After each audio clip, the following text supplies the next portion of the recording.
CDB සම්මා වායාම සාර පරපුරක හෙට දවස වෙනුවෙන් සම්මා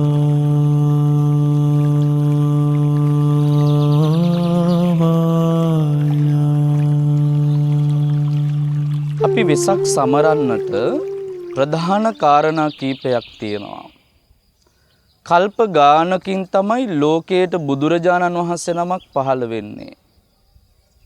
ඒ පහළ වෙන බුදුරජාණන් වහන්සේ දුකෙන් නිදහස් වෙන මාවත ලෝකයට විවර කර දුන්නා.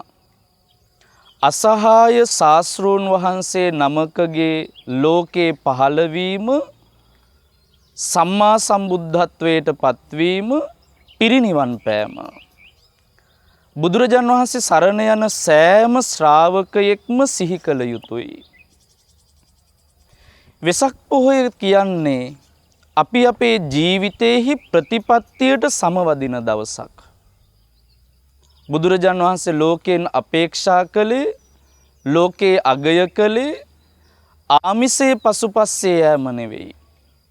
සැබවින්ම සිව්වනක් පිරිස තුලම ආධ්‍යාත්මික ගුණ වගාව පෝෂණය වීම. ප්‍රතිපත්තියට සමවදින්නේ නැති ශ්‍රාවකයෙකුගේ ජීවිතය ජීවත් වුවත් හරියට මිය ගිය කෙනෙක් වගේ.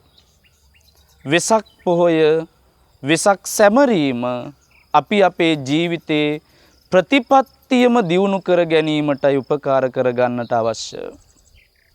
වෙසක් සැමරීමත් එක්ක අපිට පුළුවන් අපේ මනුස්සකම දියුණු කරගන්න. තොරන්, දන්සල්, පහන් කූඩු, පහන් පූජා ආදී නොයෙක් දේවල් වලින් අපිට පුළුවන් අපේ ජීවිතයේ ගුණධර්ම පිළිබඳව සංවේදීකමක් හදාගන්න. ශ්‍රද්ධාවෙන් අපි අපේ ජීවිතේ පුරුදු කරගන්න. සීලය අපි අපේ ජීවිතේ පුරුදු කරගන්න. පිළිවෙතින් පිළිවෙතකට තුනුරුවනට සමීප වෙන්නට නම් අපි අපේ ජීවිතයේහි වෛශාඛ්‍ය මංගල්‍යය පිළිවෙතින්ම සැමරිය යුතුමයි. හැම දිනාටම තෙරුවන් සරණ වේවා.